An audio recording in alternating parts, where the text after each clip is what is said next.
Halo guys, balik lagi channel gue Henry GVD. Kali ini kita akan mereview dongeng yang berjudul Swalstar ya, episode 185, dimana di sini Jovan mulai melanjutkan pertarungannya melawan ras-ras lainnya. Nah di sini dia ketemu ras robot lagi nih ya, tapi beda ya.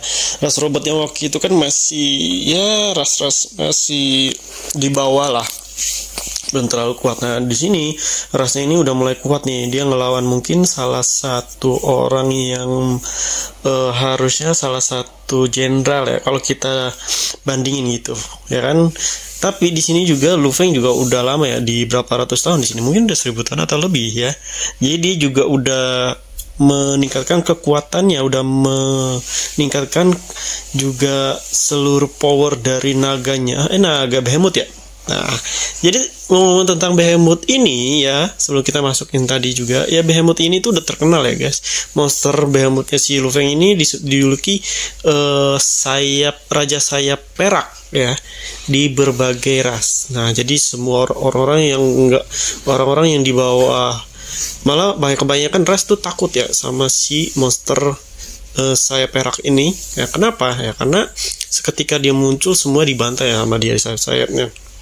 Tapi untungnya untuk ras manusia tuh jadi tahu ya, kalau naga ini nggak berpihak, maksudnya nggak memihak ras lain selain manusia, dan dia juga malah ngebantuin manusia.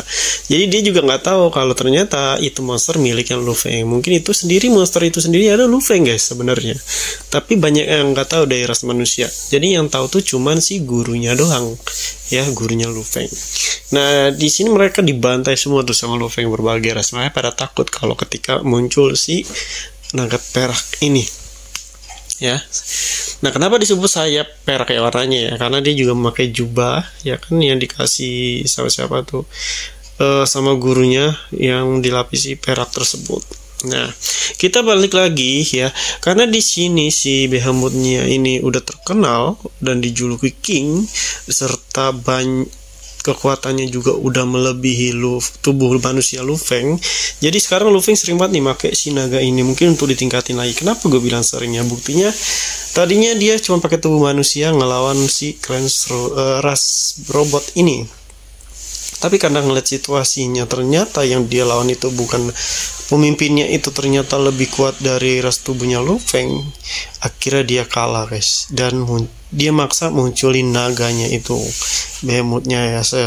Yang awalnya sih di sini si Lu Feng juga sebenarnya sih udah mulai menang ya, tapi karena si siapa tuh ras robot ini punya apa namanya ya, punya rencana atau punya sebuah robot yang tingkatannya di atas ya, tingkatannya di atas si naga ini ya, ibaratnya punya teknologi yang benar-benar maju yang bisa ngebunuh si naga tersebut. Akhirnya Lu Feng ngeluarin cara yang lain, yaitu pasukannya guys. Di sini kalau kalian lihat pasukannya itu semuanya itu dari klan serangga yang dia tundukin ya. Salah satunya ketua dari klan serangga itu yang cewek, tau kan? Nah itu tuh sebenarnya dia itu adalah monster yang ada di bumi, yang sama Lu Feng itu ditundukkan lah, nggak sempat bertarung. Mungkin karena si ratu ini udah ngelihat kekuatannya Lu Feng ini di atas dia, langsung ditunduk sama Lu Feng guys. Jadi bawahannya dia, dan dia ngerjain semua tuh pasukan-pasukan dari klan serangga malah dihidupin lagi dan menjadi pasukannya Lu Feng sekarang. Nah di sini nih mereka bakalan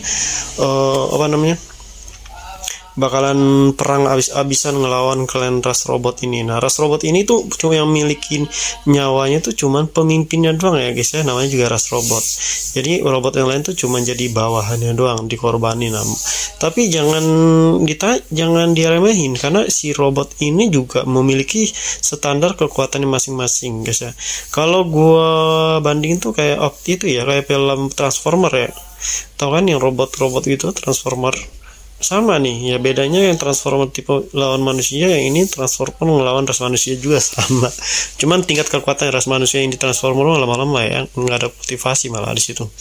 Nah di sini dia ngeluarin setingkat dewa guys ya, king mungkin ya, bisa dibilang tingkatannya disebutnya dewa sih kalau sama mereka.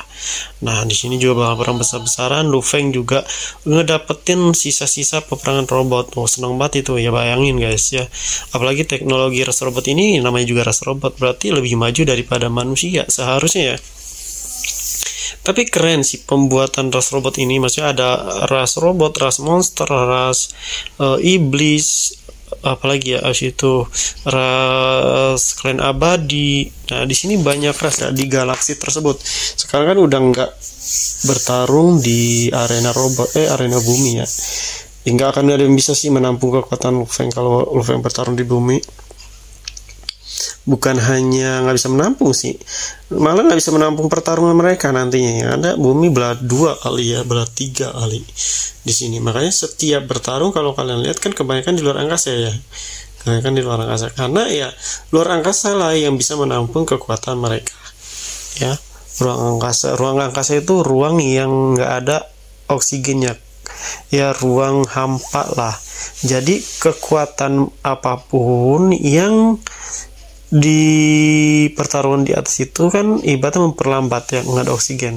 Bayangin kalau mereka aja udah bisa terbang sana sini dan bertarung di luar angkasa, kalian bandingin aja ke pas di bumi udah semonster apa mereka. Apalagi di sini kekuatan mereka udah kayak dewa semua ya, udah bisa ngebelah ruang lagi, udah bisa ngebuka ruang hampa ya kan, setiap karakternya. Makanya gue bilang ini bagus banget ya guys ya, bagus banget. Jadi kalau menurut gue ini Lu Feng bakalan, karena kan nanti ada 3 yang terkenal, yang satunya tuh ada tuh monsternya lagi enggak, belum dikeluarin ya, satu lagi karena ada 2 klon juga, klon manusia, jadi belum dikeluarin semua sama si Lu Feng. Kayaknya di sini dia lebih ngelatih tubuh manusianya dia, sama satu lagi behemothnya kalau gue lihat ya, pengen ditingkatin kekuatannya. Takutnya kan nanti kalau ngelawan ras serangga ini kan pasti kaget ya ras robot ya, ternyata kayaknya ras robot ini bakalan kaget ya kalau ternyata ras serangga itu tunduk sama si ras manusia Lu Feng, karena kan ras serangga juga padahal gede sama manusia. Siapa tahu ada adegan dia tanya tuh sama si ratu kenapa dia tunduk dan mengikuti perintah ya, perintah si siapa tuh, perintah si ratu, apakah perintah si Lu Feng, padahal emang untuk kekuatannya aja udah kalah ya. Oke, mungkin cukup sampai sini. Jadi kalau kalian yang mau belajar cara menghasilkan uang dari rumah ya, gue juga kadang kerja bikin desain, dimana desainnya juga bisa kita jual, atau jualan foto, ilustrasi, animasi, serta juga nge-YouTube juga. Kalian bisa cek di playlist YouTube gue, di situ udah ada semua cara-caranya mulai dari nol, atau bisa di DM IG gue, nanti gue masukin grup gratis, di situ juga udah ada cara-caranya yang bisa kalian pelajari semua ya. Terima kasih yang udah nontonin video gue, dan sampai jumpa lagi di next video. Bye bye.